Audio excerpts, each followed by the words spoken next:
मैं स्वयं प्रकाश पुरोहित जी आपसे शुरू कर रहा हूं। आप बहुत सारी डिबेट में बैठे, बहुत सारी डिबेट मैंने आपकी देखी है सर, आप अच्छा बोलते हैं, लेकिन एक सवाल जो बार बार पूछा जा रहा है, क्या होगा टीएमसी का सर? यहां से बागी अपनी बात पर अड़े हुए हैं, चाहे वो विधायकों की बात कर लीजिए, चाहे सांसदों की बात कर लीजिए, लोकसभा के अंदर चाहे राज्यसभा के अंदर, सब एक ही बात कहकर पार्टी से बगावत कर रहे हैं। लोग पूछ रहे हैं क्या होगा तृणमूल कांग्रेस का आने वाले समय में? नहीं, देखिए, कोई भी व्यक्ति अगर कुछ कर रहा है तो वो एक दिन में भूमिका नहीं बनती है। इसका मतलब है इसमें अधिकतर लोगों ने चुनाव के पहले भी और चुनाव के अंदर भी भारतीय जनता पार्टी को मदद मिले ऐसा काम किया है। उनकी मंशा साफ है कि वो एनडीए के साथ जाना चाहते हैं।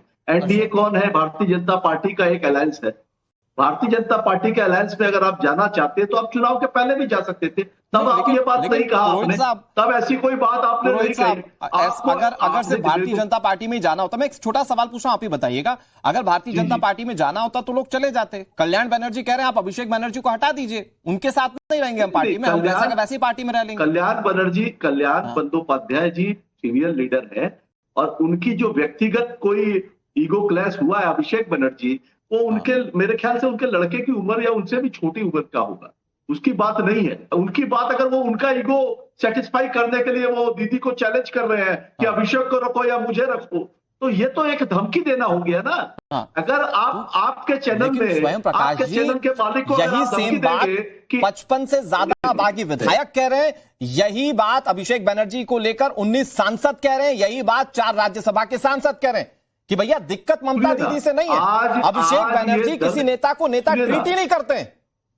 सुनिए ना, हमारे दल की नेत्री ममता बंदोपाध्याय है, ठीक है। अभिषेक बनर्जी संगठन का काम देखते हैं। 2011 से 2026 तक जो सरकार चली और सरकारों पर जो भी आरोप प्रत्यारोप भी लगे, जो राज्य सरकार की बात कर रहा हूं, तो उसके बीच में हस्तक्षेप कभी भी अभिषेक बनर्जी का नहीं रहा। अभिषेक बनर्जी एक सांसद है, वो अपना जो डायमंड हार्बर है उसके बारे में वो उनसे बात सवाल कर सकते हैं अभिषेक बनर्जी के, कि आपके और संगठन के बारे में कुछ टूट हो रही है तो इसकी जिम्मेदारी सिर्फ संगठन में एक व्यक्ति की नहीं होती है। चुनाव में हाथ सुन लीजिए, जितने लोग बागी हैं सब बीजेपी के दबाव में बागी हो रहे हैं या बीजेपी के लालच में बागी हो रहे हैं। 100% दिख रहा है ना। पानी देखिए, पानी की धार देखिए, किस तरफ पानी जा रहा है। अगर टूट के एक धारा जा रहा है तो वो अपना बहाव किस तरफ बना रहा है उसको भी आपको देखना है कि पश्चिम बंगाल में एक लड़के के पीछे सब लोग लग गए हैं कि अभिषेक बनर्जी। समस्या क्या है ना, सुनिए ना स्वयं प्रकाश पुरोहित जी, समस्या क्या है कि आप लोगों की है उंगली में दिक्कत, तो आप लोग इस उंगली का इलाज ना करके वो पैर के अंगूठे का इलाज करने की कोशिश कर रहे हैं। नहीं, वो एक लड़का तो हो ही नहीं सकता। मतलब 55 विधायक गलत बोल रहे हैं, मतलब 19 लोकसभा के बागी सांसद गलत बोल रहे हैं, मतलब 4 राज्यसभा के जो सांसद हैं वो गलत बोल रहे हैं तृणमूल कांग्रेस के। अगर कोई एक व्यक्ति सही है तो वो अभिषेक बनर्जी। 2011 के बाद में मुकुल राय जब छोड़ के गए, उनकी जब फाइल सीबीआईडी में गई और 2014 में जब बोला गया भाग मुकुल भाग, तो मुकुल राय गए। फिर शुभेंदु अधिकारी को बोला गया भाग शुभेंदु भाग, तो शुभेंदु अधिकारी चले गए। तो अभी शुभेंदु अधिकारी को खुश करने के लिए, क्योंकि वो मुख्यमंत्री बन गए। ठीक है, मैं फिर आ रहा हूं स्वयं दादा, मैं फिर आ रहा हूं आपके पास, मेरे पास चूंकि लिमिटेड वक्त है, मैं फिर आ रहा हूं आपके पास, बहुत लंबी बात होगी आपसे। एहतेशाम उल हक जी मैं आपके पास आ जा रहा हूं, फिर उसके बाद एहसन सिंह जी जाहिर बात है जवाब देना चाह रहे होंगे। मोमिता जी मैं आपके पास भी आ रहा हूं। एहतेशाम उल हक जी, मतलब भारतीय जनता पार्टी ने दबाव बनाया होगा, तब भी आप टीएमसी से अलग हुए होंगे। बिल्कुल नहीं अनुराग जी, हमारे मित्र जो बैठे हुए हैं बहुत ही अच्छे प्रकाश पुरोहित जी एक्सप्लेन कर रहे थे कि एक लड़का, देखिए पूरा तृणमूल कांग्रेस को नैया को डुबाने में अगर किसी का हाथ है तो वो वही युवा नेता का अभिषेक बनर्जी का है।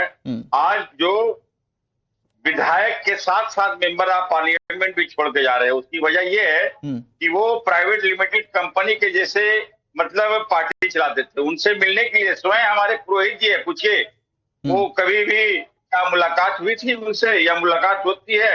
मिनिस्टरों को, इवेंट के जो राज्य के मंत्री हैं उनको भी समझ लिए अपॉइंटमेंट नहीं मिलता था।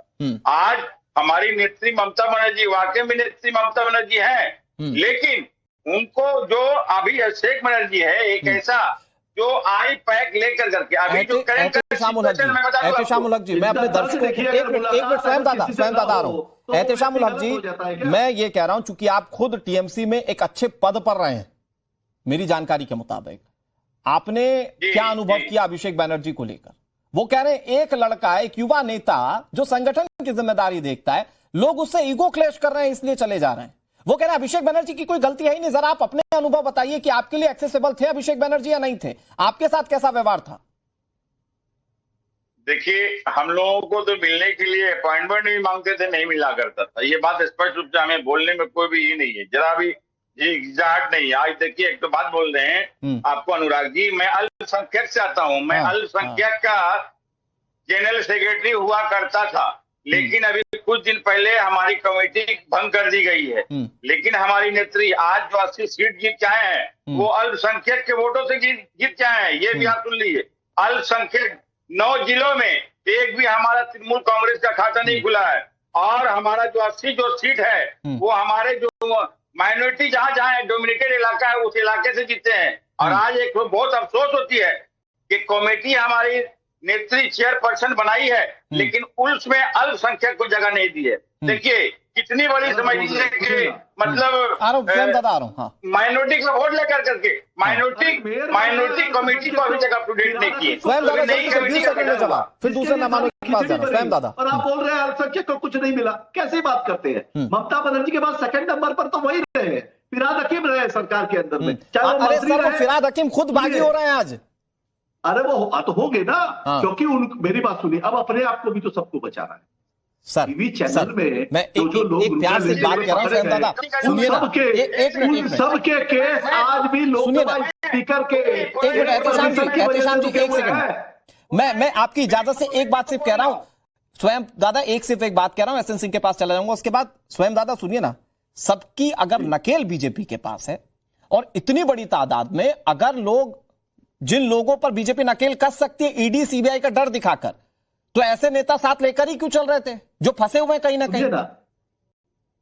2,60,00,000 लोगों ने पश्चिम बंगाल में ममता बनर्जी के नाम पर वोट किया है, तृणमूल कांग्रेस के नाम पर वोट किया है। अभी ये 20 सांसद और 60 विधायक, 65 विधायक, ये 100 लोग तृणमूल कांग्रेस नहीं है, हजारों लोग की संख्या में लोग अभी घर में जो कार्यकर्ता। मैं पूछना चाहता हूं एक भी विधायक से कि अपने कार्यकर्ताओं के साथ क्या आपने मीटिंग की? इन्हीं विधायकों और इन्हीं सांसदों के दम पर कि हम ये एनडीए के साथ, इन्हीं विधायकों और सांसदों के दम पर सर आप लोगों ने सत्ता का पूरा सुख भोगा है। आज आप लोगों के लिए संख्या बहुत छोटी दिख रही है। मैं फिर आ रहा हूं आपके पास स्वयं दादा, मैं फिर आ रहा हूं आपके पास। एसएन सिंह साहब, ये जो हो रहा है टीएमसी के अंदर, ये सब आप करा रहे हैं, और ये कहने के पीछे का कारण क्या है?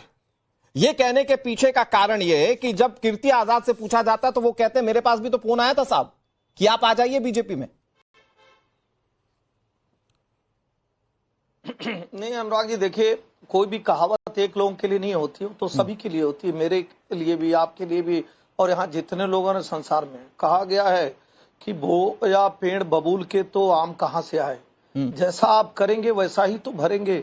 राग द्वेष घृणा और तृष्णा की राजनीति आप करेंगे तो राग द्वेष और घृणा तृष्णा के वृक्ष में कभी सुंदर फल नहीं लगता है।